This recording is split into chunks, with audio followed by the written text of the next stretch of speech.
دوستو ایک ایسا سوال جو کبھی نہ کبھی آپ کے ذہن میں ضرور آیا ہوگا کہ فرعون کی لاش ممی کی پہچان کس طرح ممکن ہوئی تھی۔ 1891 عیسوی سے پہلے اس دنیا کا کوئی انسان نہیں جانتا تھا کہ خدائی کا دعویٰ کرنے والے فرعونوں کی لاشوں کا کیا ہوا تھا، یا ان کے واقعات کہاں ہیں یا کہیں ہیں بھی یا نہیں۔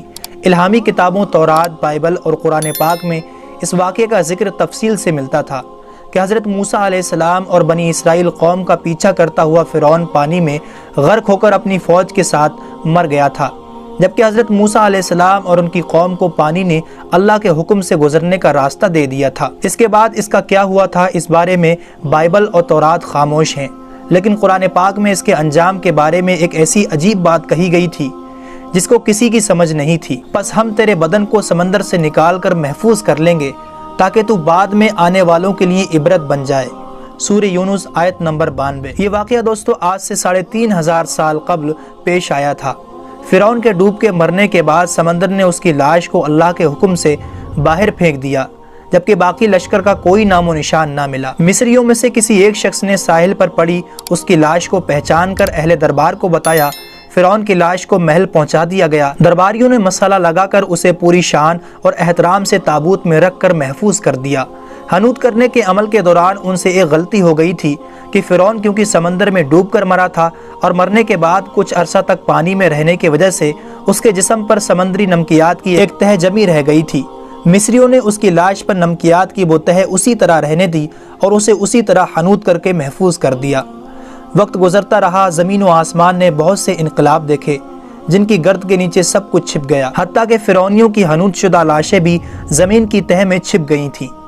ان کے نام صرف کتابوں اور ان کی تعمیرات اور لوگوں کے ذہنوں میں رہ گئے تھے۔ اس واقعے کے 2000 سال بعد اس دنیا میں اللہ کے آخری پیغمبر حضرت محمد صلی اللہ علیہ وسلم تشریف لائے۔ ان پر نازل ہونے والی آخری کتاب میں فرعونیوں کے قصے بڑی تفصیل کے ساتھ بیان کیے گئے تھے، اور اسی سلسلے میں اسی فرعون کا جسم محفوظ کرنے کی بات بھی ایک آیت میں نازل ہوئی تھی، جس کی سچائی پر سب اہل ایمان کا پختہ یقین تو تھا، لیکن وہ سمجھنے سے قاصر تھے کہ اس خدائی کا دعویٰ کرنے والے کی لاش کہاں محفوظ کی گئی اور کیسے اسے عبرت کا نشان بنایا جائے گا۔ 1871 عیسوی میں مصر کے ایک شہر الغرنیہ سے تعلق رکھنے والے ایک غریب اور معمولی چور احمد عبد الرسول کو فرعونیوں کی حنوط شدہ لاشوں کی طرف جانے والے خفیہ راستے کی رسائی مل گئی۔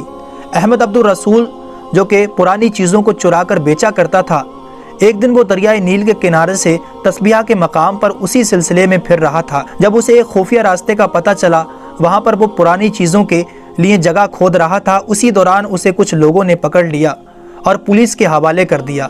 وہ جس جگہ کو کھود رہا تھا وہاں سے ملنے والے راستے کی جب مسلسل کھدائی کی گئی، 1891 عیسوی کو دوسری ممی کے ساتھ اسی غرق ہونے والے فرعون کی لاش بھی وہیں ملی۔ اس کے تابوت اور سینے کے مقام پر اس کا نام لکھا ہوا تھا۔ ان ممیوں کو ماہرین قاہرہ لے گئے۔ جب ان ممیوں کا تفصیل سے جائزہ لیا گیا تو فرعون والی ممی پر جمی ہوئی نمکیات کی تہ سے تصدیق ہو گئی کہ یہ وہی فرعون ہے جسے اللہ نے پانی میں غرق کر کے بدترین عذاب سے دوچار کیا تھا۔ یہ بہت بڑا واقعہ تھا۔ اس کی تصدیق کے لیے دنیا بھر سے ماہرین آثار قدیمہ اور سائنسدان مصر کی طرف چل پڑے۔ مختلف سائنسی ٹیسٹ کرنے کے بعد دنیا بھر کے سائنسدانوں نے تصدیق کر دی کہ دوسری لاشوں کی نسبت صرف فرعون کی لاش پر ہی سمندری نمکیات کی تہ جمی ہوئی تھی۔ اس تصدیق کے بعد اسے فرعون کی لاش قرار دے کر عجائب گھر میں محفوظ کر دیا گیا۔ 1982 میں فرعون کی لاش جب خراب ہونے لگی تو اس وقت کی مصری حکومت نے فرانس کی حکومت کو درخواست کی کہ فرعون کی ممی کو خراب ہونے سے بچایا جائے، نیز جدید سائنسی ذرائع کے ذریعے اس کی موت کی وجہ بھی معلوم کی جائے۔ چنانچہ مصری اور فرانسیسی حکومت نے مل کر ممی کو فرانس لے جانے کا انتظام کیا۔ جب فرعون کی لاش کو فرانس پہنچایا گیا تو ایئرپورٹ پر اس دور کے فرانسیسی صدر بذات خود حکومت کے اعلیٰ عہدیداروں، تمام وزراء اور فوج کے افسران کے ساتھ استقبال کرنے کے لیے وہاں موجود تھے۔ فرعون کی لاش کا استقبال کسی عظیم زندہ بادشاہ کی طرح کیا گیا۔ فوجی دستوں نے سلامی دی۔ فرعون کی ممی کو ماہر ڈاکٹروں کی ٹیم کے حوالے کیا گیا۔ اس ٹیم کی سربراہی ڈاکٹر مورس بکائی نے کی تھی۔ مائکرواسکوپ ٹیسٹوں کے ذریعے ممی کے تمام اجزاء کا باریکی سے جائزہ لیا گیا تو معلوم ہوا کہ اس کی لاش اور جسم میں سمندری ذرات ابھی تک موجود ہیں، اور موت کی وجہ بھی پانی میں ڈوبنے کی وجہ سے ہوئی تھی۔ ایک بادشاہ کی موت پانی میں ڈوبنے کی وجہ سے ہو، یہ ڈاکٹر مورس کے لیے حیرت کی بات تھی۔ اس نے اس ممی کے بارے میں مزید جاننے کی کوشش کی تو اسے معلوم ہوا کہ اس بادشاہ کی موت کے حالات مسلمانوں کے نبی حضرت محمد صلی اللہ علیہ وسلم پر اتری کتاب قرآن پاک میں تفصیل سے درج ہیں۔ اسے علم تھا کہ جہاں یہ لاش ملی ہے وہ ایک اسلامی ملک ہے، چنانچہ وہ تجسس کے ہاتھوں مجبور ہو کر وہ مصر پہنچا۔ وہ ایک سائنسدان تھا، اس نے اس معاملے میں مصر کے ہی ایک سائنسدان سے ملاقات کی۔ اس سائنسدان نے قرآن پاک کھول کر اسے سورہ یونس کی آیت نمبر 90 اور 92 کا ترجمہ لفظ با لفظ سنا دیا۔ فرعون کا خدائی کا دعویٰ، اس کا پانی میں ڈوب کر مرنا اور پھر پانی سے نکال کر اس کی لاش کا حنوط ہو جانا اور پھر دوبارہ لاش کا ملنا اور پھر اس کی لاش کو جدید سائنسی دور میں دوبارہ محفوظ کیا جانا، سب کا اشارہ ایک ہی جانب تھا اور وہ بہت واضح تھا۔ تجھے بعد میں آنے والوں کے لیے عبرت کا نشان بنا دوں گا۔ فرعون کی لاش ایسے محفوظ کر کے دنیا کے سامنے لا رکھ دی گئی ہے کہ انٹرنیٹ کی ایک کلک پر رسائل و جرائد، ٹی وی چینلز اور عجائب گھر میں اربوں انسانوں کی آنکھوں کے سامنے ترس حالت میں موجود ہے، عبرت کے لیے، سوچنے کے لیے کہ عبادت کے لائق اور ہمیشہ رہنے والا وہی ہے جو سب کا خالق اور رازق ہے۔ ڈاکٹر مورس نے جب آیت کا ترجمہ سنا تو اسی وقت پکار اٹھا، اللہ سچا ہے، اس کا قرآن سچا ہے اور اس کا نبی حضرت محمد صلی اللہ علیہ وسلم سچے ہیں۔